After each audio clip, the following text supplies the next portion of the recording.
আজকে আমরা Indian geography revision করব।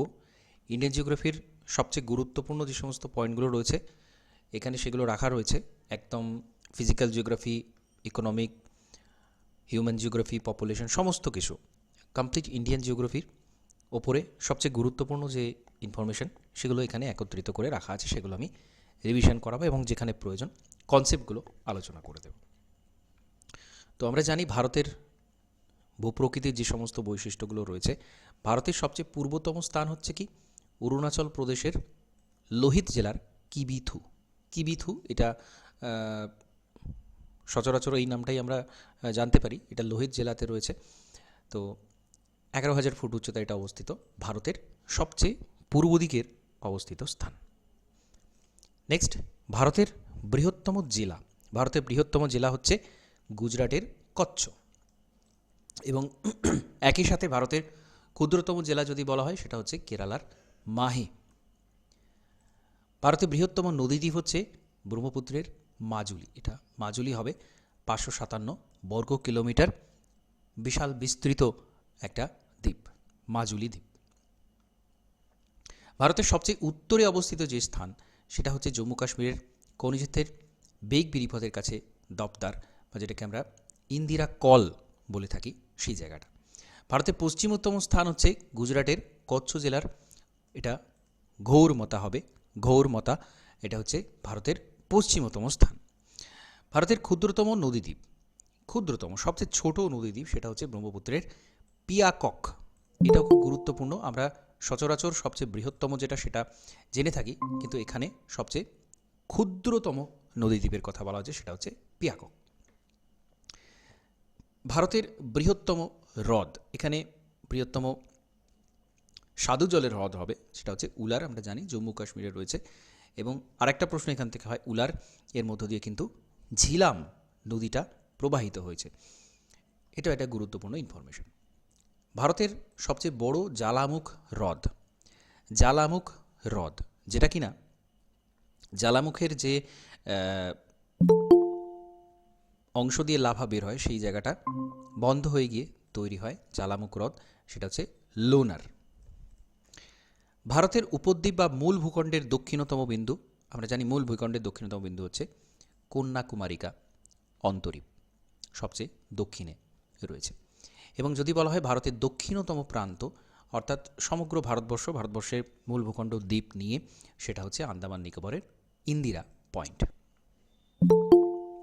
ভারতে অবস্থিত হিমালয়ের সবচেয়ে উঁচু শৃঙ্গ, ভারতে মধ্যে যেটা পুরোপুরি রয়েছে, এখন যেটা পিওকের মধ্যে কেটু চলে যাচ্ছে সেই অংশটা, যদিও এখানে কন্ট্রোভার্সি রয়েছে, প্রশ্নে যেরকম অপশান থাকবে সেটা আমরা উত্তরটা দেব। উত্তরে অপশানে যদি কেটু থাকে অবশ্যই আমরা কেটু লিখব। যদি এটা হিমালয়ের বলা হয়েছে, কারাকোরাম যদিও লাদাখ হিমালয়ের একটা অংশের মধ্যে রয়েছে, তো যেমন অপশান থাকবে আমরা কিন্তু সেখানে উত্তরটা সেরকমই করব। আমরা কখনোই পিওকে বলে সেটা ভারতের মধ্যে ধরবো না, এরকম কিন্তু নয়। আর গডউইন অস্টিন যেটা ভারতের সর্বোচ্চ শৃঙ্গ, সেটা হচ্ছে 8,611 মিটার। উচ্চতাটা অবশ্যই আমাদেরকে মনে রাখতে হবে, আলাদা করে মনে রাখতে হবে। অনেক সময় সবচেয়ে উচ্চতম যে শৃঙ্গগুলো রয়েছে 1, 2, 3, 4 বা এগুলো কিন্তু হাইরার্কি দেওয়া হতে পারে, পরপর সাজানো দেওয়া হতে পারে, তো সেইটার জন্যে আমাদের কিন্তু আলাদা করে এই ইনফরমেশানগুলো একটু মনে রাখতে হবে। আচ্ছা, কাশ্মীর উপত্যকাটা ঠিক কোন জায়গাতে রয়েছে? এটা হচ্ছে পীর পাঞ্জাল এবং হিমাদ্রি। আমরা যদি ম্যাপটা বিশ্লেষণ করি, আমি এই চ্যাপ্টারটা পড়ানোর সময় ম্যাপটা দেখিয়েছিলাম যে ঠিক একেবারে আমাদের কাশ্মীর হিমালয়ের যে পোর্শন, কাশ্মীর হিমালয় পরপর যে শৃঙ্গগুলো পড়ে, কারাকোরাম, তারপরে লাদাখ, তারপরে জাস্কার, তারপরে হিমাদ্রি, পীর পাঞ্জাল এবং পরপর পীর পাঞ্জাল মানে, আচ্ছা এখানে একটা প্রশ্ন করব, পীর পাঞ্জাল কোন হিমালয়ের পর্বতমালা, কোন হিমালয়ের মধ্যে পড়ছে? পীর পাঞ্জালটাকে আমরা উত্তর দক্ষিণে হিমালয়ের যে শ্রেণীবিভাগটা রয়েছে তার মধ্যে কোন অংশের মধ্যে পীর পাঞ্জালকে ফেলব? মানে আমি বলতে চাইছি শিবালিক, হিমাচল, হিমাদ্রি, টেথিস, পীর পাঞ্জাল কোন কোন অংশের মধ্যে আসছে? হিমাচল, হিমালয়। হিমাচল, ঠিক। আচ্ছা, হিমালয়ের আর অন্যান্য কি কি রয়েছে পর্বতমালাগুলো?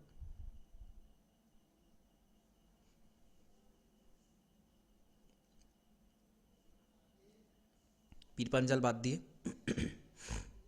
ধওলাধার। বেশ। আর মুসৌরি, নাগটিব্বা, পরপর রয়েছে এগুলো। আর তার নিচে রয়েছে শিবালিক।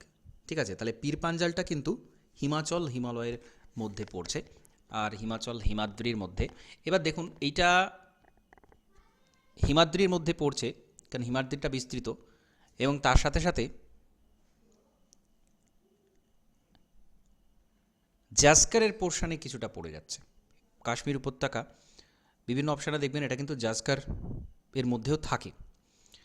তো এটা নিয়েও একটা কন্ট্রোভার্সি রয়েছে, বিভিন্ন জায়গাতে বিভিন্ন রকম পাবেন, কিন্তু স্পেসিফিক এটা পীরপাঞ্জাল আর হিমাদ্রির মধ্যে আসছে। আমি যে নোটসটা দিয়েছি দেখবেন ওখানে খুব সুন্দর একটা ম্যাপ দেওয়া রয়েছে, বাংলাতে লেখা রয়েছে, স্পেসিফিক ডিভিশনগুলো লেখা রয়েছে, তো সেটা খুব ভালো করে স্টাডি করে নেবেন, এবং এই সিকোয়েন্সগুলো কিন্তু পরপর জিজ্ঞাসা করা হয়।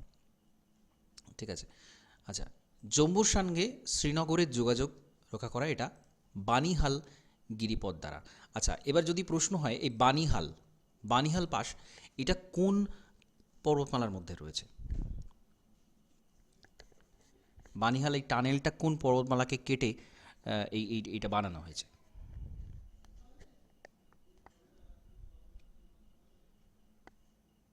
পীরপাঞ্জাল।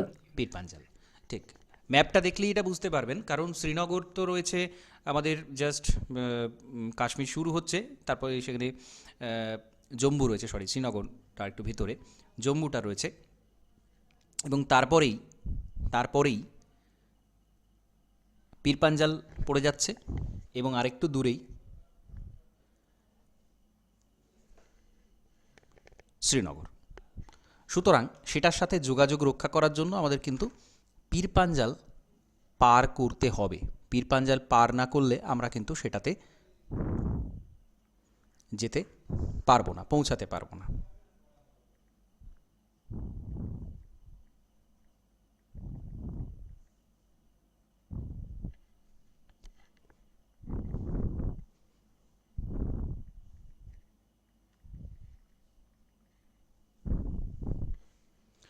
নেক্সট, ভারতের ভারতের সর্বোচ্চ মালভূমি হচ্ছে লাদাখ মালভূমি। আচ্ছা, এবার যদি প্রশ্ন করা হয় লাদাখ মালভূমির উচ্চতা কত, গড় উচ্চতা কত, তাহলে উত্তর কী হবে?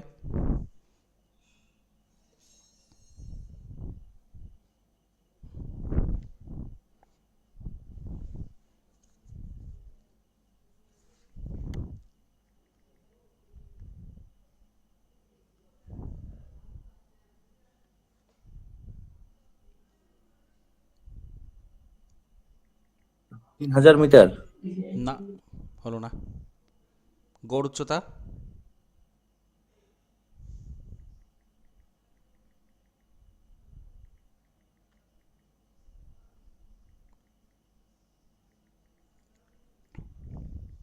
4000।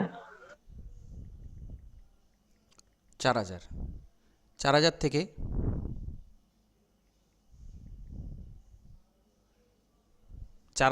5000। ঠিক আছে, 4000 থেকে 5000। তো ঠিক পুরো 4000ও নয়, 4000-এর থেকে এটা বেশি। ঠিক আছে, 4500 থেকে 5000 বলতে পারেন।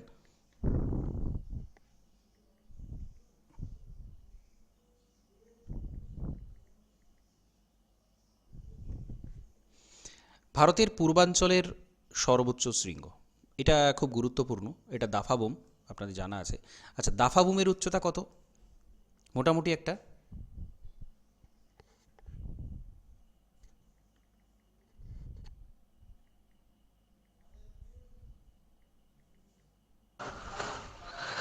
স্যার 3500 কি 4000?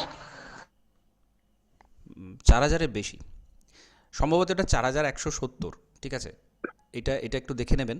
4000-এর ওপরে অবশ্যই, 4100 সামথিং, এটা এক্স্যাক্ট ফিগারটা মনে নেই, মোটামুটি এটা একটু জেনে রাখবেন।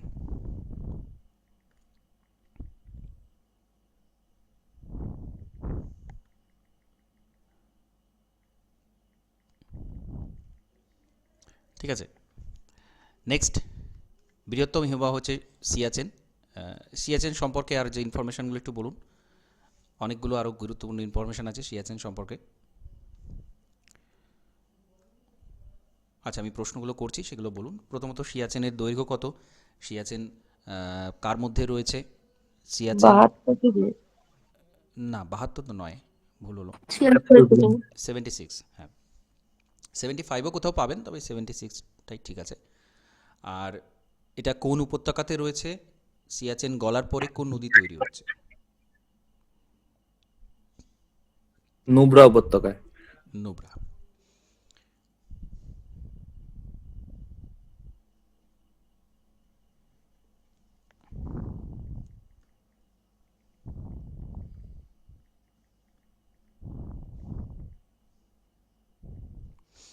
নেক্সট, ভারতের প্রাচীনতম, এটা জানেন আপনারা, আরাবল্লী। আচ্ছা, আরাবল্লী অ্যাকচুয়ালি, এখানে যদিও উত্তরটা দেয়া রয়েছে, আরাবল্লী কিন্তু অ্যাকচুয়ালি ছিল ভঙ্গিল পর্বত। বর্তমানে সেটা আমরা ক্ষয়জাততে পরিণত হয়েছে। আচ্ছা, উত্তর এবং দক্ষিণ ভারতের প্রধান জল বিভাজিকা হচ্ছে বিন্ধ্য পর্বত। ঠিক আছে, উত্তর ভারত এবং দক্ষিণ ভারতের মধ্যে জল বিভাজিকা হিসেবে কাজ করে। পশ্চিমঘাট পর্বতের একটা গিরিপথ হচ্ছে থলঘাট। আচ্ছা, এখানে প্রশ্ন হবে, থলঘাটটা কিসের মধ্যে কানেকশন তৈরি করছে, বা কোথায় রয়েছে থলঘাট? মুম্বাই ও নাসিকের মধ্যে। মু- হ্যাঁ, পশ্চিমঘাট পর্বতে রয়েছে, যেটা নাসিক এবং মুম্বাইকে কানেক্ট করছে। মহারাষ্ট্রের মধ্যে রয়েছে মুম্বাই এবং নাসিকের মধ্যে কানেকশন। আর তাহলে এর সাথে আর একটা প্রশ্ন হবে, ভোরঘাট। ভোরঘাটটা কার মধ্যে কানেকশন তৈরি করছে?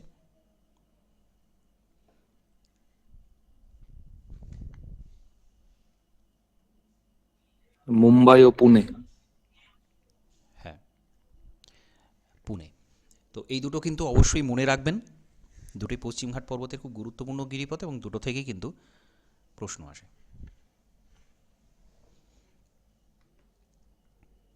নীলগিরির সর্বোচ্চ শৃঙ্গ? দোদাবেতা। স্যার, হ্যাঁ, বলুন। ফলঘাট ভোরঘাট ওখানে তিনটে ছিল, ওই তিনটে আমার একটা মনে পড়ছে না।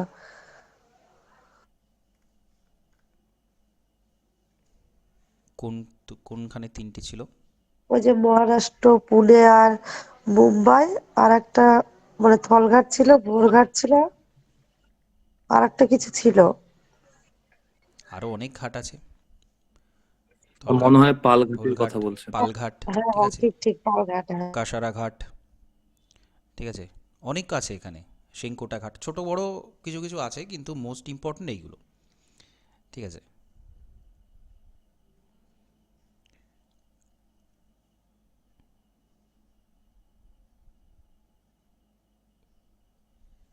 নানঘাটের নাম শুনেছেন? ঠিক আছে, নানঘাটটা কোথায় শুনেছেন বলুন তো? না স্যার, নানঘাট শুনিনি। ওই থলঘাট, ভোরঘাট আর না, পালঘাট এই নানঘাটের তিনটেই। নানঘাটের কাছে একটা শিলালিপি ছিল, কার ছিল সেটা? নাসিক শিলালিপি। না, একটু ভেবে বলুন।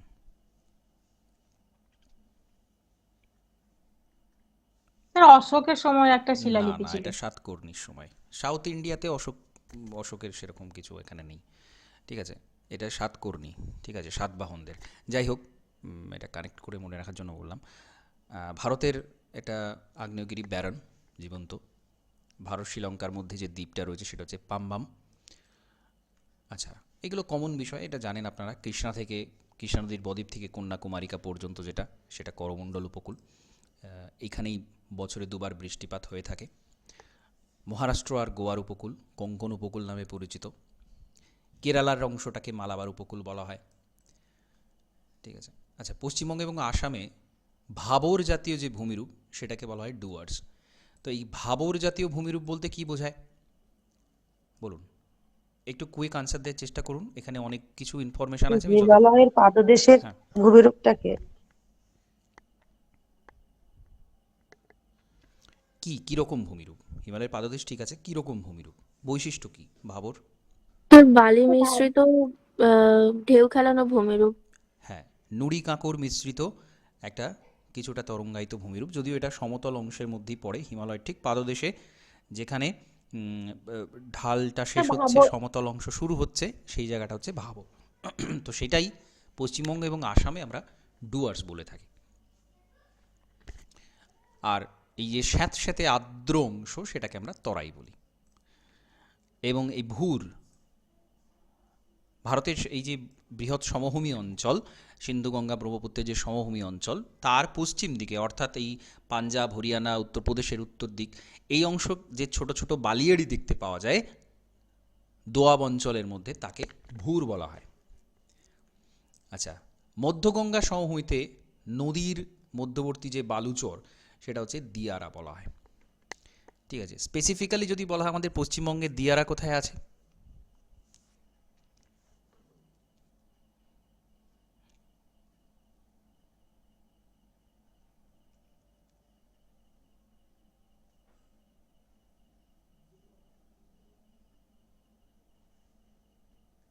স্যার হুগলি নদীর মধ্যে।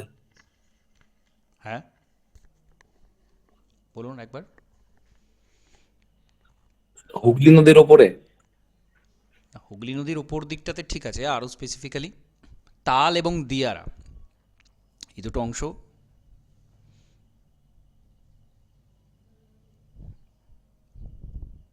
মালদহ, স্যার মালদায় ঠিক, মালদায় হ্যাঁ, দেখতে পাওয়া যায়।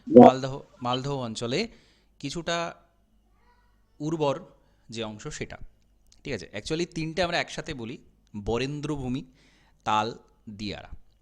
ঠিক আছে, মানে উত্তরের যে সমভূমি, উত্তরের সমভূমিটা এভাবেই শুরু হচ্ছে, তারও উত্তর দিকে যেটা কিছুটা তরঙ্গায়িত প্রাচীন পলি সেটা হচ্ছে বরেন্দ্রভূমি, আর দিয়ারাটা তুলনামূলক নবীন পলি, আর তার মধ্যে জলাশয়গুলোকে তাল বলা হয়। বেট, বেট কাকে বলে?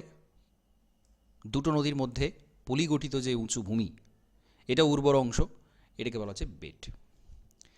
আর এটা আপনাদের জানা, চলমান বালিয়াড়ি মরু অঞ্চলে সেটাকে ধ্রিয়ান বলে।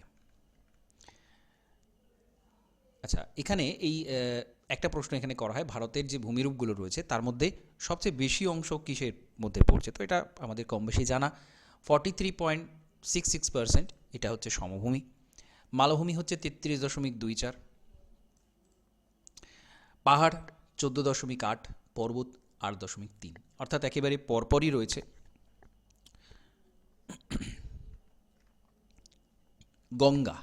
গঙ্গার দৈর্ঘ্য এখানে 25 কিলোমিটার হবে, এক্সট্রা শূন্য রয়েছে এখানে। আমি এই জায়গাটা আমি বলবো না, এটা আমি আলাদা ক্লাসে করিয়েছি, এবং এখানে শুধুমাত্র ইনফরমেশান ছাড়া কিছু নেই, আমি এই জায়গাটা স্কিপ করে যাব।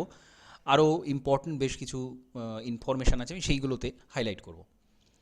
আচ্ছা, ভাগীরথী এবং অলকানন্দার যে মিলিত প্রবাহ সেটা গঙ্গা নামে পরিচিত, আমরা জানি ভাগীরথী অলকানন্দা। আচ্ছা, ভাগীরথী অলকানন্দা যেখানে মিলেছে সেটি জায়গাটার নাম কি, সেটাকে কি প্রয়াগ বলা হয়?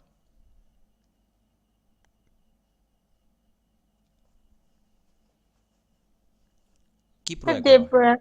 দেবপ্রয়াগ, ঠিক, দেবপ্রয়াগ মিলিত হওয়ার পরে সেটাকে আমরা গঙ্গা বলি।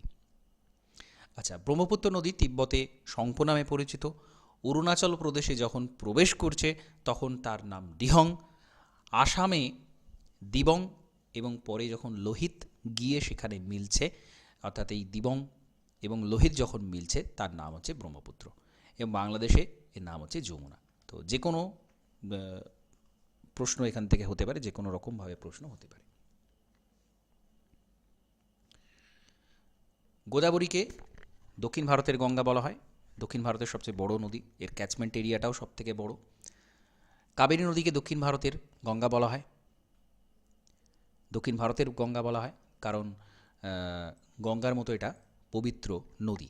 আচ্ছা, এখানে একটা কন্ট্রোভার্সি হয় যে কোনটা দক্ষিণের গঙ্গা আর কোনটা দক্ষিণ ভারতের গঙ্গা, এটা বলুন তো, কোনটাকে দক্ষিণের গঙ্গা বলা হবে? এখানে একটা শব্দ এখানে মিসিং রয়েছে, মানে হবে না, দুটোতেই একই লেখা রয়েছে, একটা হচ্ছে দক্ষিণ ভারতের গঙ্গা আর একটা হচ্ছে দক্ষিণের গঙ্গা, কোনটা কাকে বলা হয়?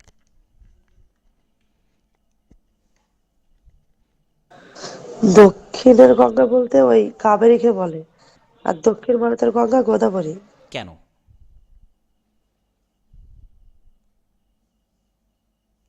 কাবেরীকে পবিত্র নদী বলা হয়, আর ওই গোদাবরী হচ্ছে বৃহত্তম, মানে দক্ষিণ ভারতের মধ্যে।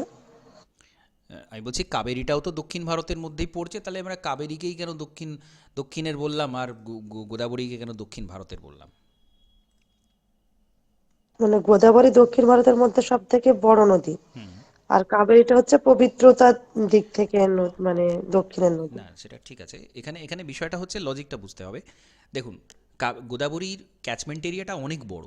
এর যে ডেনড্রিটিক প্যাটার্ন, মানে গাছের শাখা পোশাকার মতো নানান নদী নদ নদী সে সেখানে মিশেছে, বিরাট বড় এলাকা জুড়ে সেটা রয়েছে। তো গঙ্গার পরেই ক্যাচমেন্ট এরিয়ার সব থেকে বড় গোদাবরী। তো প্রায় সমগ্র দক্ষিণ ভারতের একটা বড় অংশ এখান থেকে কিন্তু এই নদীটার উপর নির্ভরশীল। তো আমরা এটাকে দক্ষিণ ভারতের গঙ্গা বলছি। আর কাবেরীটা কি? কাবেরী হচ্ছে দক্ষিণ দিকের মধ্যে সব থেকে বড় নদী। আমরা যদি একেবারে দক্ষিণ দিকে যাই তাহলে কাবেরীর মতো বড় নদী কিন্তু আর নেই। তো সেটার সাথে তুলনা করে এটাকে দক্ষিণের গঙ্গা বলা হচ্ছে, কারণ এটা একদম সার্দার্ন পোর্শানে রয়েছে। সার্দার্ন পোর্শানে কাবেরীর থেকে বড় নদী আর নেই। তো এই জন্য এটাকে দক্ষিণের গঙ্গা বলা হচ্ছে। আর যেহেতু একটা বিরাট বড় অংশ জুড়ে গোদাবরী রয়েছে দক্ষিণ ভারতের, সেই জন্য এটাকে বলা হচ্ছে দক্ষিণ ভারতের গঙ্গা। এবং বৃদ্ধ গঙ্গা বলা হয়, গোদাবরীকে বৃদ্ধ গঙ্গাও বলা হয়। আর কাবেরী নদীর বদ্বীপ অঞ্চল দক্ষিণ ভারতের শস্য ভাণ্ডার। কারণ আমরা জানি কাবেরী নদীর যে বদ্বীপ অঞ্চলটা রয়েছে সেই জায়গাতেই মূলত দুবার বৃষ্টিপাত হয়ে থাকে। তামিলনাড়ুতে থাঞ্জাভুর ডিস্ট্রিক্ট রয়েছে, সেখানে দুবার বৃষ্টিপাত হয়ে থাকে, সেই জন্য এটাকে বলা হয়। আচ্ছা, ভারতের উচ্চতম বর্তমানে সরাবতী নয়, আর বর্তমানে এটা কুচিকল হয়ে গেছে। কুচিকলের উচ্চতাটা বলতে পারবেন? 332। হলো না। 952। কত?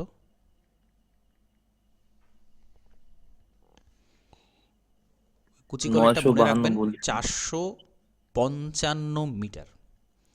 455, অর্থাৎ যোগের থেকে অনেক উঁচু।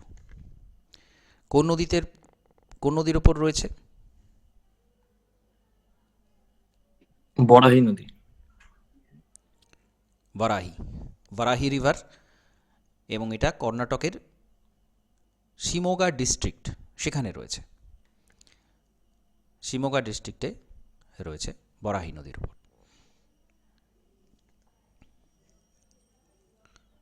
লুনি এবং মেধা এটা ভারতের দুটো অন্তর্বাহিনী নদী।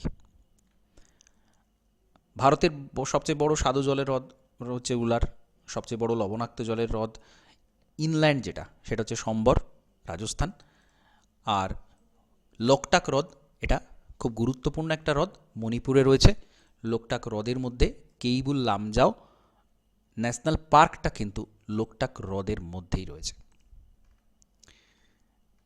আচ্ছা, এখানে এই যে চার্টটা রয়েছে বিভিন্ন নদীর তীরে উল্লেখযোগ্য শহর, এটা কিন্তু খুবই গুরুত্বপূর্ণ। সাধারণত ইন্ডিয়ান জিওগ্রাফিতে এই জায়গা থেকে একটা প্রশ্ন আমরা দেখি, আসতে দেখা যায়। তো কম বেশি আপনাদের জানা আছে, আমি এই জায়গাটা নিয়ে খুব বেশি বলছি না।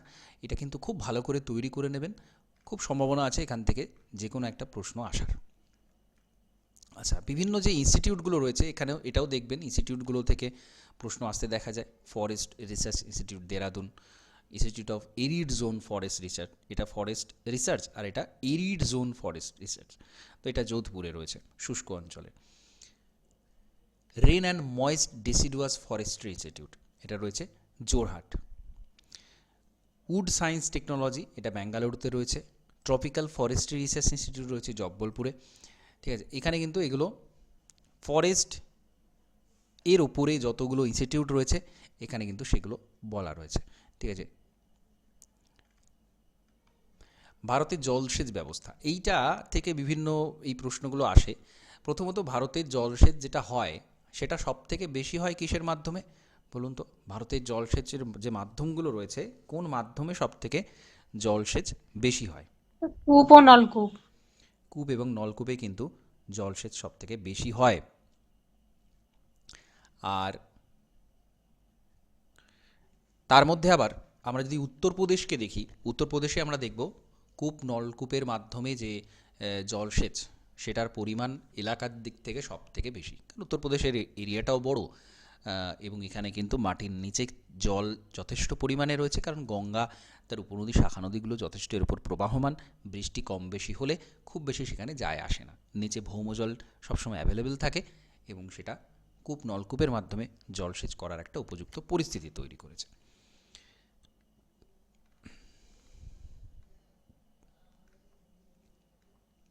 এখানে কতগুলো খালের বিষয়ে বলা রয়েছে। উত্তরপ্রদেশে উচ্চগঙ্গা, এর দৈর্ঘ্য দেওয়া রয়েছে, নিম্নগঙ্গা খাল, সারদা খাল, আগ্রা খাল, বেতোয়া খাল। ঠিক আছে, এখানে মূলত কোন রাজ্যে কোন খালগুলো রয়েছে সেটা জানলেই হবে, এখানে দৈর্ঘ্য জানার প্রয়োজন খুব একটা নেই। পাঞ্জাবে সিরহিন্দ, ভাকরা, বিস্ত দোয়াব, এই যে খালের নামগুলো এইগুলো কিন্তু খুব গুরুত্বপূর্ণ। কোশি খাল বিহারে, গন্ডক, ইডেন খাল, ইডেন খাল কোথায় দেখতে পাই, এইগুলো কিন্তু বিভিন্ন পরীক্ষাতে দেখবেন বিগত বছরে এসেছে। মেদিনীপুর খাল বা হিজলি খাল, এগুলো দেখবেন বিগত বছরের প্রশ্নতে দেখতে পাবেন। ঠিক আছে, আর রাজস্থানের ইন্দিরা গান্ধী ক্যানাল, এটা ম্যানমেড, সব থেকে বড়, তো এটা খুব গুরুত্বপূর্ণ। চম্বল খাল, বিকানির খাল, এগুলো সব যদিও নাম দেখে অনুমান করা সম্ভব, কিন্তু তবুও এখানে কয়েকটা নাম অবশ্যই জেনে রাখবেন কোন রাজ্যে রয়েছে সেটা। আচ্ছা, এই জায়গাগুলো থেকে আবারও প্রশ্ন আসতে দেখা যায়, এগুলোও কম বেশি জানা, আমি একটু রিভিশন করিয়ে দেব। ফ্লোরিকালচার, ফ্লোরিকালচার মানে হচ্ছে বাণিজ্যিকভাবে ফুলের চাষ। হর্টিকালচার, উদ্যান, বাগানে যে সমস্ত হয় ফল ফুল শাকসবজি সেইগুলো। ভিটিকালচার, ভিটিকালচার কিসের হয়? ভিটিকালচার বলুন, এখানে একটু ভুল টাইপিং মিস্টেক আছে। ভিটিকালচার মানে কি?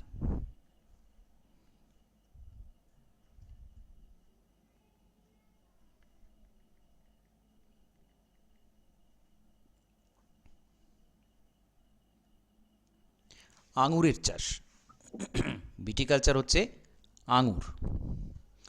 আচ্ছা, মিশ্র কৃষি বা মিক্সড ফার্মিং, যেখানে একই সাথে ফসল উৎপাদন করা হয় আর পশুপালন করা হয়, দুটো একসাথে করা হয়, মিশ্র কৃষি। দোহ কৃষি, দোহ কৃষি মানে হচ্ছে ডেয়ারি শিল্প, ডেয়ারি, সেটাকে দোহ কৃষি বলা হয়। সেরিকালচার, সেরিকালচার মানে হচ্ছে রেশমের চাষ।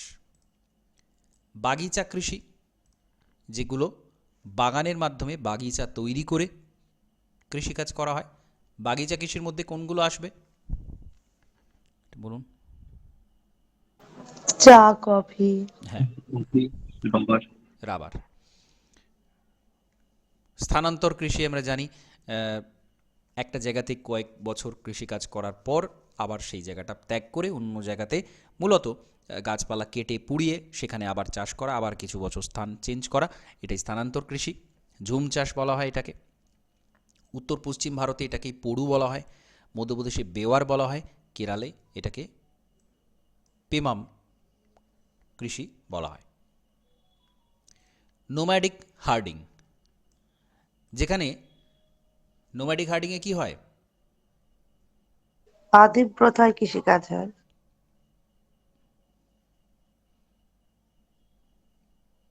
আর প্রাচীন ভাবে কৃষিকাজও হয়, সাথে স্থানান্তর ভাবেও কৃষিকাজ হয়, আর তার সাথে সাথে মানে পশুপালনও করা হয়।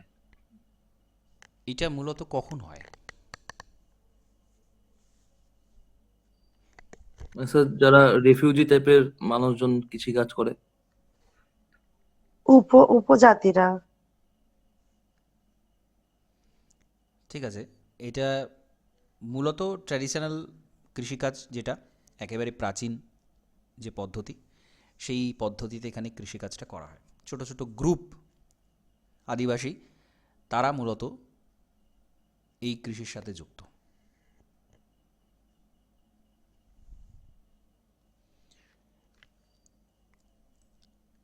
ইন্টারকালচার, ইন্টারকালচার কাকে বলা হয়?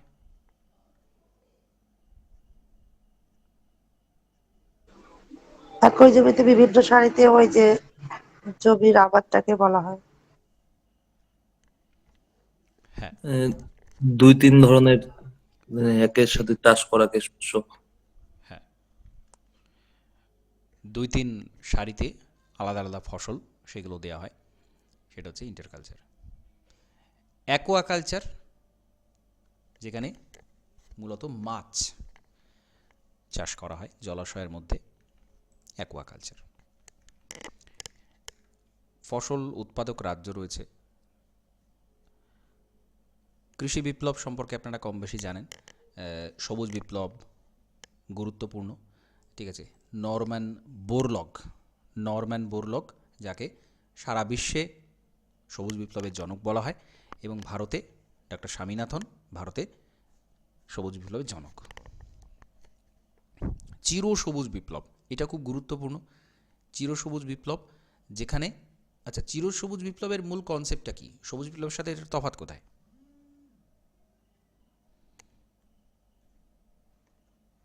সবুজ বিপ্লবের সাথে তফাৎ কোথায়?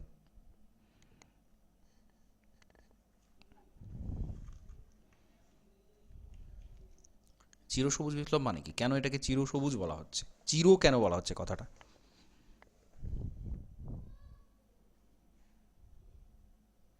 দেখুন, এখানে একটা সাস্টেনেবল ডেভেলপমেন্টের সাথে কানেক্টেড, সেই জন্য এটাকে চিরসবুজ বলা হচ্ছে। অর্থাৎ সবুজ বিপ্লবে আমরা জানি অনেক রকম পরিবেশ দূষণের বিষয় এসেছিল নানান কারণে, তো সেইটা চিরসবুজ বিপ্লবে সেটা আর আসবে না। এখানে চিরসবুজ বিপ্লবে কী করা হবে, চিরসবুজ বিপ্লবের ক্ষেত্রে এমন কিছু পদ্ধতি নেওয়া হবে যাতে করে সাস্টেনেবল ডেভেলপমেন্ট হয় দীর্ঘ সময়, ভবিষ্যতেও যাতে ভবিষ্যৎ প্রজন্মও সেই সুফলটা পায়, সেই রকম ধরনের সবুজ বিপ্লব, সেইটাকে বলা হচ্ছে চিরসবুজ বিপ্লব।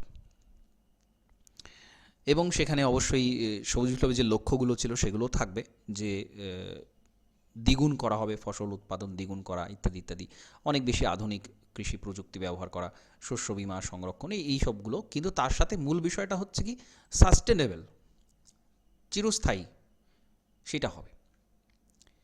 শ্বেত বিপ্লব আপনারা জানেন যে দুধের উৎপাদন বৃদ্ধি এবং অপারেশন ফ্লাড সেটাকে বলা হয়, যেটা শুরু হয়েছিল 1970-এর দশকে।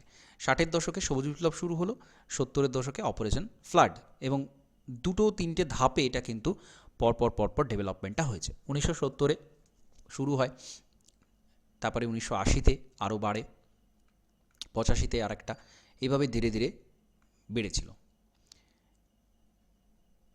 এবং এই দুটো বিষয়, জাতীয় গবাদি পশুপালন উন্নতি প্রকল্প আর ভারতীয় গবাদি পশুপালন কর্পোরেশন আইডিসি, এনডিডিবি আর আইডিসি, এই দুটো কিন্তু খুবই গুরুত্বপূর্ণ।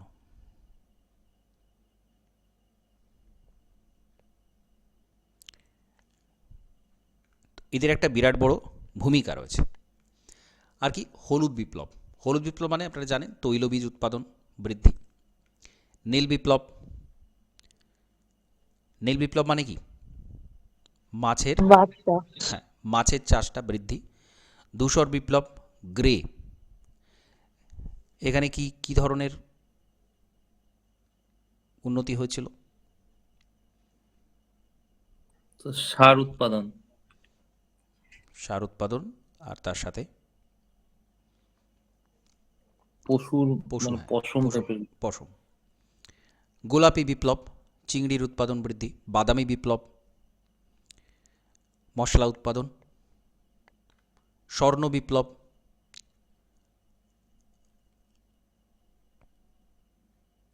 স্বর্ণ বিপ্লবটা কিসের ছিল? গোল্ডেন, আচ্ছা, মধু, মধু রিলেটেড। মধু, এবং তার সাথে আপেলটাও ছিল। হিমাচল, জম্মু কাশ্মীর, মহারাষ্ট্র এইসব জায়গাতে ফল আপেল মূলত। লাল বিপ্লব, মাংস এবং টমেটো। কালো বিপ্লব হচ্ছে অশোধিত তেল সহ বিভিন্ন খনিজ দ্রব্যের উৎপাদন, অর্থাৎ খনিজ দ্রব্য উত্তোলনের বিপ্লব সেটা। রূপ বিপ্লব, ডিম, ডিমের উৎপাদন বৃদ্ধি। গোল বিপ্লব, আলু। আচ্ছা, এই যে গবেষণাগারগুলো রয়েছে এটা খুব গুরুত্বপূর্ণ। দুগ্ধ গবেষণা কেন্দ্র এটা রয়েছে কার্নাল, হরিয়ানা। পাট গবেষণা কেন্দ্র রয়েছে ব্যারাকপুর। ছাগল, মথুরা। ইক্ষু, লখনৌ। মৌমাছি গবেষণা কেন্দ্র পুনে। চামড়া গবেষণা কেন্দ্র চেন্নাই। আন্তর্জাতিক বাগিচা গবেষণা কেন্দ্র বেঙ্গালুরু। ঠিক আছে, এটা কিন্তু আন্তর্জাতিক। জাতীয় মশলা গবেষণা কালিকট। ঠিক আছে, দুগ্ধ নিগম আনন্দ। এই প্রত্যেকটা ইম্পর্টেন্ট, প্রত্যেকটা। এখান থেকে সচরাচর একটা দুটো প্রশ্ন কিন্তু আসতে দেখা যায়।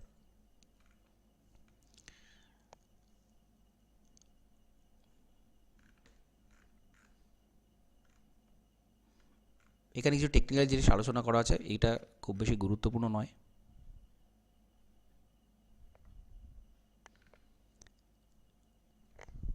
আচ্ছা, এই যে প্রকল্পগুলো, এইগুলো একটু দেখে নিতে হবে। ইন্টেন্সিভ এগ্রিকালচারাল ডেভেলপমেন্ট প্রোগ্রাম, 61-তে হয়েছিল ইন্টেন্সিভ এগ্রিকালচারাল ডেভেলপমেন্ট প্রোগ্রাম।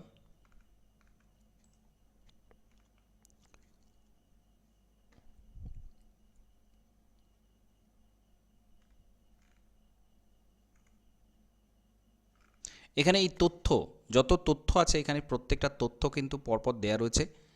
আর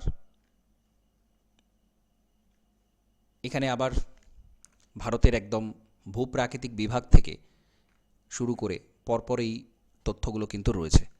তো একেবারে সাজানো রয়েছে পরপর, ঠিক যতটা আমাদের ইন্ডিয়ান জিওগ্রাফি রিভিশন করার জন্য প্রয়োজন, ইন্ডিয়ান জিওগ্রাফি এখানে কিন্তু সেটা দেয়া রয়েছে। তো আপনারা খুব কুইক রিভিশনের জন্য সবচেয়ে ভালো হয় এটা যদি প্রিন্ট করে রাখতে পারেন। কম্প্যাক্ট রয়েছে, একদম যতটা প্রয়োজন ততটা রয়েছে। এটা একটু চেষ্টা করবেন বারবার একটু রিভিশন করার, কারণ ইন্ডিয়ান জিওগ্রাফি মানেই সেখানে অসংখ্য কিন্তু ইনফরমেশান রয়েছে। আমি এছাড়া এমসিকিউ দেবো আপনাদের, আজকেই দিয়ে দেবো এমসিকিউগুলো। আপনাদের যে চ্যাপ্টার্সগুলো আমি এর আগে পড়িয়েছি সমস্ত চ্যাপ্টার্সেরই প্রিভিয়াস ইয়ারের কোয়েশ্চেন বা অন্যান্য আরও যে এমসিকিউগুলো হয় সেগুলো দিয়ে দেবো। কিন্তু আপনারা মাঝে মধ্যে এটা একটু রিভিশন করবেন, কিংবা আপনাদের যে ডিসকাশানের সময় এইগুলোকে ধরে বেশ কয়েকটা পেজ বা নির্দিষ্ট একটা অংশ সেইগুলো ধরে কিন্তু আপনারা রিভিশনগুলো একটু করবেন। এইগুলো আমি আচ্ছা, আপনাদের ফিজিক্যাল জিওগ্রাফির মধ্যে এই পোর্শনটা হয়ে গিয়েছিল তো,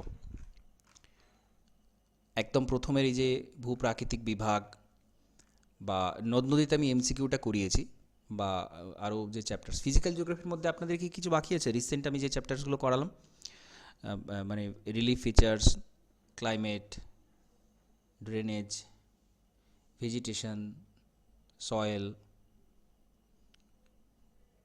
এর মধ্যে কি কিছু বাকি রয়েছে? না স্যার। না স্যার। আচ্ছা,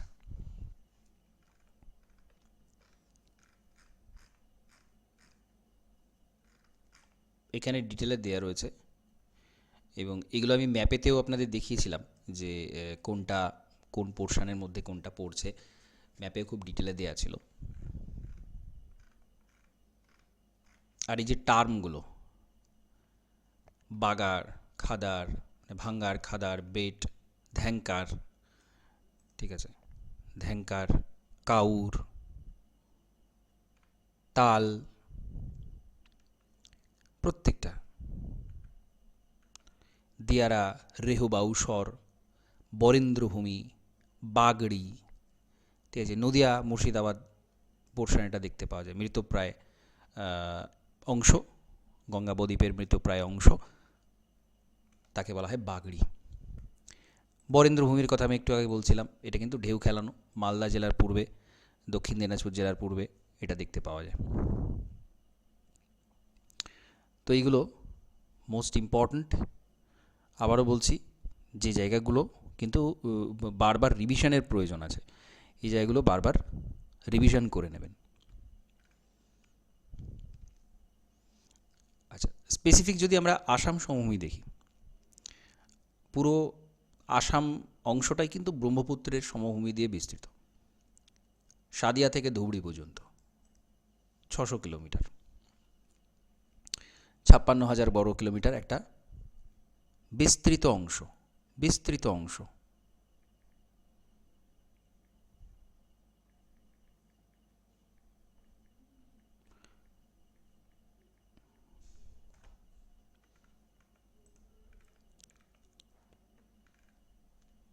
আচ্ছা, আপনাদের জিজ্ঞাসা করি, এইখানে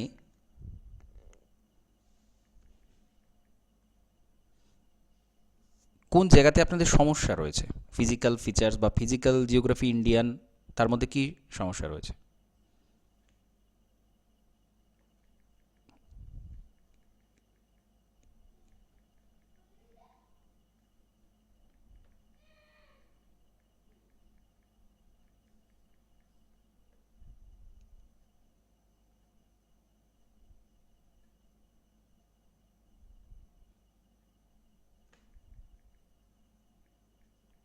স্যার আমার সেরকম সমস্যা কিছু নেই, রিভিশন করতে হবে এটাই যা। স্যার আমার একটু খনিজের পরে কয়েকটা চাপতে একটু অসুবিধা হয়, মানে ভুলে যাই বারবার। খনিজ, শক্তি সম্পদ, তারপরে কিছু। আচ্ছা আচ্ছা, এখানে আপনাদের আহ, কিছু ট্রিক্স দিয়েছিলাম, সেই ক্লাসগুলো কি আপনারা করেছিলেন কেউ? মানে এই যেহেতু আমাদের খনিজ উত্তোলন ক্ষেত্র বা এইগুলো কোন রাজ্যে কোনটা রয়েছে মনে রাখার ক্ষেত্রে একটু সমস্যা তৈরি হয়। তো আপনাদের এগুলো আমি ট্রিক্স দিয়েছিলাম, ছড়া তৈরি ট্রিক্স করে আমি দিয়েছিলাম। ওই ন্যাশনাল পার্কে যেটা দিয়েছিলেন ওটা পেয়েছি, এগুলো খনিজের এগুলো তখন আমি ক্লাস করিনি তখন। আচ্ছা আচ্ছা, খনিজের জন্য হ্যাঁ, ওই ছড়া করে করে তো হ্যাঁ ওটা ছিল, দেখেছিলাম। হ্যাঁ হ্যাঁ, আপনি আগের ক্লাসগুলো করেছেন হয়তো, আমি বাকি সকলকে জিজ্ঞাসা করছি। ওটা না করিয়ে থাকলে আমি ওটা করিয়ে দেবো, আর সম্ভব হলে আরও কয়েকটা তৈরি করে দেবো, কারণ কিছুটা করা ছিল, পুরোটা তো সম্ভব হয়নি। এগুলো প্রচুর সময় সাপেক্ষ ব্যাপার, করা যায় মানে স্যার যদি পুরোনো ক্লাস থাকে তাহলে ওগুলোও সেন্ড করে দিতে পারেন, তাহলে আমরা দেখে নেব, যেগুলো হয় হ্যাঁ আমরা হ্যাঁ, দেখিনি। সেটাও করা যেতে পারে, ওটা দেখে নেবেন, কারণ এগুলো মনে রাখার ক্ষেত্রে খুবই সুবিধা। বা আপনাদের যেটা বিভিন্ন আমাদের আগ্নেয়গিরি যেগুলো রয়েছে, আগ্নেয়গিরি বা ধরুন ওই আগ্নেয় উদ্বেদী ভূমিরূপ যেগুলো আছে, কোথায় কোনটা এক্সাম্পল, সেগুলো আমি ট্রিক্স তৈরি করে দিয়েছিলাম।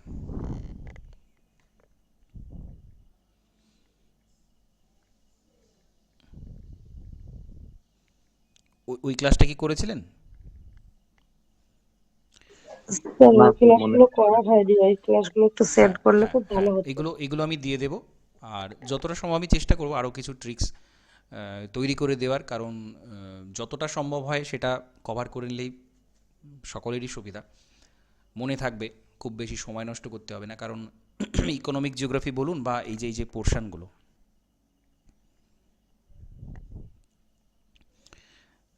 ঠিক আছে, তো আপনারা একটু এগুলো চেয়ে নেবেন আমার থেকে, কোনটা কোন পোর্শনটা আপনাদের প্রয়োজন আছে বা আপনাদের কোথায় সমস্যা হচ্ছে। ইকোনমিক পোর্শন বলুন বা আরও আদার্স যেসব জিনিসগুলো থাকে সেগুলো একটু চেয়ে নেবেন, প্রয়োজন মতো চেয়ে নেবেন।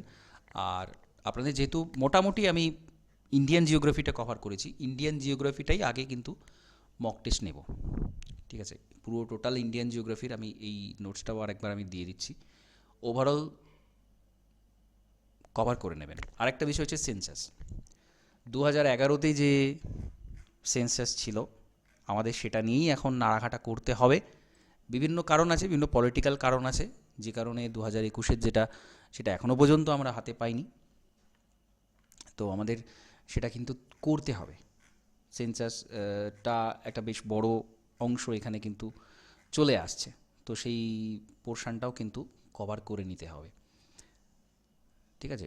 শুধু ইনফরমেশান আছে, আমি সেটা আরেকবার দিয়ে দেবো, নোটসটা আরেকবার দিয়ে দেবো, কোথায় জনসংখ্যা বেশি, কোথায় জনসংখ্যা কম, হ্যাঁ, নানান রকমের যে ইনফরমেশানগুলো আছে, কোথায় লিটারেসি কেমন, ইত্যাদি ইত্যাদি, সেই যে যত রকম ভারতের এবং পশ্চিমবঙ্গের সহ, সেটাও কিন্তু এর মধ্যে চলে আসছে, ঠিক আছে? সেটা যদি বলেন আরেকটা ক্লাস আমি করিয়ে দেবো, মানে পুরো সেন্সাসের ওপর। সেটা কি প্রয়োজন আছে নাকি ওটা আপনারা দেখে নেবেন? মানে আমি চাইছি মক টেস্টটা যত তাড়াতাড়ি সম্ভব নিতে ইন্ডিয়ান জিওগ্রাফির ওপর। তো যদি মনে হয় সেন্সাসের ওপর আমি আরেকটা আলাদা করে ক্লাস করাবো, তাহলে সেটা করতে পারেন, নয়তো স্যার সেন্সার গুলো তো সবই মুখস্থ করতে হবে এগুলো। অবশ্যই অবশ্যই পুরো সেটা ইনফরমেশান আছে, ওটা পুরো ইনফরমেশান ক্লাস আছে। না করালেও হয়। এবার হ্যাঁ,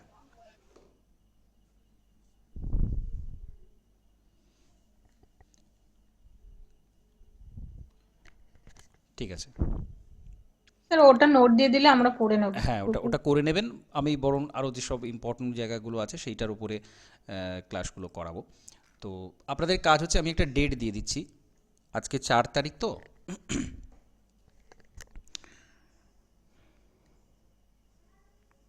নেক্সট সানডে আমি এক্সামটা নেব, টেস্ট নেব, ঠিক আছে? পুরো ইন্ডিয়ান জিওগ্রাফির ওপর। ইন্ডিয়ান জিওগ্রাফিটা আপনারা এই কয়েকদিনে 5-6 দিন রয়েছে, এর মধ্যে আপনারা রিভিশন করে নিন। নেক্সট সানডে আমি পুরো কমপ্লিট ইন্ডিয়ান জিওগ্রাফির ওপরে একটা মক টেস্ট নেব, ঠিক স্যার আছে? মক টেস্টটা কিভাবে নেবেন একটু বলেন। 100 নাম্বারের কোয়েশ্চেন থাকবে, 100টা এমসিকিউ থাকবে, ঠিক আছে? টোটাল ইন্ডিয়ান জিওগ্রাফির ওপর, আমরা খাতা কলমে দেবো না ওই ওয়েমারে দেবেন, অনলাইনে? ওয়েমার যেটা আমি দিয়েছিলাম, বা না থাকলে আমি আরেকবার আপনাদের দিয়ে দেবো ওয়েমারটা, ওটা প্রিন্ট করে নেবেন। ওয়েমারের ওপরেই এমসিকিউ এর আনসারগুলো লিখবেন, তারপরে আমি উত্তরটা যখন দেবো, উত্তরগুলো দিয়ে দেবো, তখন একটু কাউন্ট করে নেবেন যে স্কোরটা কত আসছে। ঠিক আছে? স্যার এক্সামটা ওই যে গুগল ফর্মে একটা হয় না, দেখুন, ওইভাবে আপনাদের দিলে? পরীক্ষাটা তো ম্যানুয়ালি হবে, আপনাদের তো কম্পিউটারাইজড টেস্ট হবে না। সমস্যাটা হয় কোথায় বলুন তো, যখনই ওইভাবে টেস্ট করা হবে, আপনি কিন্তু আপনাকে সেই ওয়েমার শিটে গোল করতে হবে। তার জন্য একটা সময় লাগে, টাইম ম্যানেজমেন্টের একটা ব্যাপার থাকে, অনেক কিছু ফ্যাক্টর কাজ করে। তো সেই কারণে সবথেকে ভালো হয় আপনি ঠিক যেভাবে এক্সামটা দেবেন ফাইনাল, সেইভাবেই আপনি প্র্যাকটিসটা করলেন। তাতে করে নিজের ভুলভ্রান্তিগুলো ধরা পড়ে, কোথাও স্কিপ করে যাচ্ছেন কি না।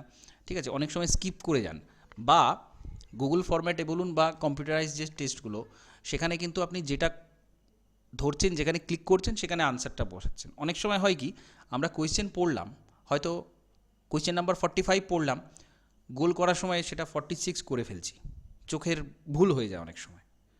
তো এই যে সিলি মিস্টেকগুলো বা অভ্যাসের বা গোল করার একটা সময়ের ব্যাপার থাকে, সব কিছু নিয়ে আমাদের যেভাবে আমরা পরীক্ষাটা দেব সেভাবেই কিন্তু এখানে অভ্যাস করাটা জরুরি। ঠিক আছে? তো সাইকোলজিক্যাল ব্যাপার থাকে অনেক কিছু, একদম পরীক্ষা যেভাবে দেবেন এখানে সেইভাবেই অভ্যাস করুন, সেটাই বাঞ্ছনীয়। ঠিক আছে? তো সেইভাবেই টেস্টটা দেবেন। আমি আরেকবার ওয়েমারটা সেন্ড করে দেবো, আপনারা রিভিশন করতে থাকুন। ঠিক আছে? রিভিশন করতে থাকুন। আর যারা জিওগ্রাফি শুধু সাবজেক্টের জন্য যারা পড়ছেন, তাদেরকে বলবো, আপনারা যেমন জেনারেল পেপারের ডিসকাশন হয়, আপনাদেরও হতো আগে, যে ব্যাচগুলো ছিল ডিসকাশন হতো জিওগ্রাফি সাবজেক্টের ওপরে, প্রি ডিসাইডেড টপিক, রোজ কোয়েশ্চেন আনসার, একটা নির্দিষ্ট সময়, আপনাদের সময় মতো, যে সময়টা সবাই মনে করছেন যে এই সময়টাতে আমরা অনলাইন লাইভ থেকে কোয়েশ্চেন আনসারটা প্র্যাকটিস করব নিজেদের মধ্যে, সেরকম একটা সময় ঠিক করে নিয়ে, মোস্ট প্রবাবলি রাতের দিকেই সবার সম্ভব, বা দুপুরের দিকে যেরকম মনে হবে আপনাদের, যে এই সময়টা সকলে আমরা এক জায়গায় হতে পারছি, অনলাইন ক্লাসের লিঙ্ক দিয়ে সেখান থেকে এক জায়গায় হয়ে আপনারা ডিসকাশন করুন। তাতে দেখবেন আপনাদের চর্চা হবে রোজ, স্মৃতিশক্তি অনেক ভালো হবে, মনে রাখতে পারবেন, একজনের কোয়েশ্চেনগুলো অন্যজন আদান প্রদানের মাধ্যমে দেখবেন পড়াশোনাটা মাল্টিপ্লিকেশন হয়ে যাবে। আপনাদের হয়তো 100টা প্রশ্ন জানা ছিল, সেখানে আপনাদের দেখবেন 500টা প্রশ্ন আপনারা জেনে যাবেন প্রত্যেকের আদান প্রদানের মাধ্যমে। পড়াশোনার অনেক বেশি এনার্জি পাবেন। ঠিক আছে? অনেক সুবিধা আছে, তো সেটা আপনারা শুরু করুন। ঠিক আছে? তো এইগুলো করতে থাকলে কি হবে, সবসময় একটা চর্চার মধ্যে থাকবেন, মনে থাকবে অনেক বেশি। ঠিক আছে? আমি আরেকবার বলে দেব আপনাদের আলাদা করে। তো এই জিনিসগুলো করতে থাকুন, সব কিছু মক টেস্ট দেয়া, ডেলি অ্যাক্টিভ থাকা, তাহলে দেখবেন একটা কাঙ্ক্ষিত জায়গাতে পৌঁছাতে পারবেন। ঠিক আছে?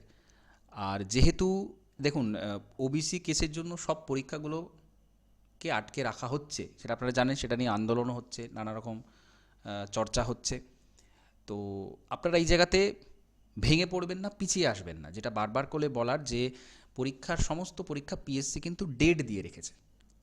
ডেট দিয়ে রাখার অর্থ হচ্ছে, পিএসসি যদি 1 মাস আগেও নোটিফিকেশান বের করে পরীক্ষা নেয় সেই ডেটে, তাহলেও কিন্তু কারো কিছু বলার থাকবে না যে হঠাৎ করে পরীক্ষা হলো, কারণ পরীক্ষার ডেটটা কিন্তু দেয়া হয়ে গেছে। প্রথম কথা। দ্বিতীয় কথা হচ্ছে, যে সময়ে ফেলা হয়েছে সেই সময়টা কিন্তু অনেকটা সময় নয়। এই বছরে 2টো মাস চলে গেছে অলরেডি হাত থেকে, আর কয়েকটা মাস আছে, সেই সময়ের মধ্যে পুরো সিলেবাসটাকে খুব ভালো করে কভার করে সেখানে সমস্ত কিছু কোয়েশ্চেন আনসার প্র্যাকটিস করা, সেই সময়টা কিন্তু যথেষ্ট কম আছে। সুতরাং আপনারা ওই সমস্ত ভাবনা চিন্তা সরিয়ে দিয়ে, মাত্র কয়েক মাস পরে আমি পরীক্ষা দিতে যাব, সুতরাং আমার কতটা প্রিপারেশান প্রয়োজন, আমাকে ঠিক কীরকম ধরনের প্র্যাকটিস করতে হবে, সব এমন একটা পজিশানে যেতে হবে যেখান থেকে আমাকে পিছন ফিরে না তাকাতে হয়, যেখান থেকে আমাকে ভাবতে না হয় যে আর যদি একটু পড়তাম, আর যদি একটু করতাম, এই জায়গাগুলো আর যদি কিন্তু এই জায়গাগুলো যাতে না থাকে, সেইটা এখন থেকে করুন। কারণ বারবার একটা কথা, যে পরীক্ষার কিন্তু ডেট দেওয়া হয়ে গেছে। তো আপনারা এইভাবে প্রিপারেশানটা নিন, একদম সিরিয়াসলি প্রিপারেশান নিন, যে এটাই মানে সেই মানে ডুবতে থাকা মানুষ সে খড়কুটো ধরে বেঁচে থাকতে চায়। পরিস্থিতিটা এখন এইরকম, আপনি কিছু একটা হাতে পেয়েছেন যে হ্যাঁ এই পরীক্ষাটা হবে বা এই পরীক্ষাগুলো হবে, এই বছরেই হবে, এই সুযোগটা আমি অন্য সময় আর পাবো না, সুতরাং আমাকে ঝাঁপিয়ে পড়তে হবে, সেই লেভেলে পড়াশোনা করতে হবে। এটা কিন্তু নিজে খুব ভালো করে মাথায় ঢুকিয়ে নিন। যেহেতু পরীক্ষা রেগুলার হচ্ছে না, সব পরীক্ষার কোনো ঠিক ঠিকানা নেই, কবে হবে কিছু নেই, কিন্তু এখানে যেহেতু ডেট চলে এসেছে, সুতরাং আর কিছু না ভেবে সেই প্রিপারেশনটা প্রতিদিন নিতে থাকুন এবং দিনের শেষে নিজেকে জিজ্ঞাসা করুন যে আজকে যতটা করার দরকার ছিল আমি সেটা করতে পেরেছি কিনা। না পারলে পরের দিন দ্বিগুণ উৎসাহ নিয়ে, দ্বিগুণ পরিকল্পনা করে, দ্বিগুণ সময় নিজেকে দিয়ে সেই অভ্যাসটা রাখুন, করুন। এটা সমস্ত কম্পিটিটিভ এক্সামের জন্য প্রযোজ্য। প্রতিদিন একরকমভাবে যায় না বা প্রতিদিন সমান রুটিনে চলা সম্ভব হয় না, কিন্তু সেটাকে রিকভার করে নিতে হয়। আজ হোক, কাল হোক, পরশু হোক, সেটাকে রিকভার করে নিয়ে আবার ফিরে আসতে হয়, সেই প্রিপারেশনের লেভেলটা তৈরি করতে হয়, ঘাটতিগুলো পূরণ করে দিতে হয়। তো কয়েকটা জিনিস মাথায় রাখবেন সবসময়। রিভিশন যেন রেগুলার হয়, সবসময় যেন টাচে থাকতে পারেন, 1-2 দিন এদিক ওদিক হলেও, 1 সপ্তাহ এদিক ওদিক হলেও সেটা যেন আবার রিকভার করে নিতে পারেন। মক টেস্টগুলো খুব সিরিয়াসলি দেবেন এবং নিজস্ব নোটস, নিজস্ব পড়াশোনার নিজস্ব কিছু, সেটা অন্তত কিছুটা তৈরি রাখবেন পরীক্ষার আগে, যাতে করে সেইগুলো সমস্তটা রিভিশন দিয়ে খুব ভালো করে তৈরি করে রাখা যায়। ঠিক আছে, এই কথাগুলো আমি প্রায়ই বলি, হয়তো আমি জানি না আপনাদের বোরিং লাগে কিনা, বা হয়তো যারা নতুন শুনছেন, এইগুলো মোস্ট ইম্পর্ট্যান্ট বিষয়। শুধুমাত্র পড়ে কিন্তু কিছুই হবে না, শুধু পড়েই যাবেন, শুধু পড়লে হবে না, প্রচণ্ডভাবে সিরিয়াস থাকতে হবে সবসময়। আর চর্চার মধ্যে, যেটা বারবার বলছি, আপনারা এই বিষয়ে মানে বারবার ডিসকাশান করুন, গ্রুপ তৈরি করে নিজেদের মতো করে সবসময় ডিসকাশান করুন, দরকার দিনে 2বার করে করুন। সব থেকে ভালো হবে যদি রেগুলার বেসিসে এই জিনিসগুলো কন্টিনিউ করে যান। ঠিক আছে, তাহলে সানডের জন্য আপনারা এগুলো পড়তে থাকুন, আর যেটা যা প্রয়োজন হবে, মনে হচ্ছে যে স্যার এটা হলে ভালো হয়, এটা আমি জিজ্ঞাসা করার পর আপনারা বলছেন, যাই হোক, এগুলো কিন্তু পড়াশোনার মধ্যে থাকবেন। যেগুলো যা প্রয়োজন হবে সবটা আমার থেকে চেয়ে নেবেন। ওকে, হ্যাঁ স্যার। হ্যাঁ, ঠিক আছে, তাহলে আজকে ক্লাসটা এখানে কমপ্লিট করছি। নমস্কার, ধন্যবাদ।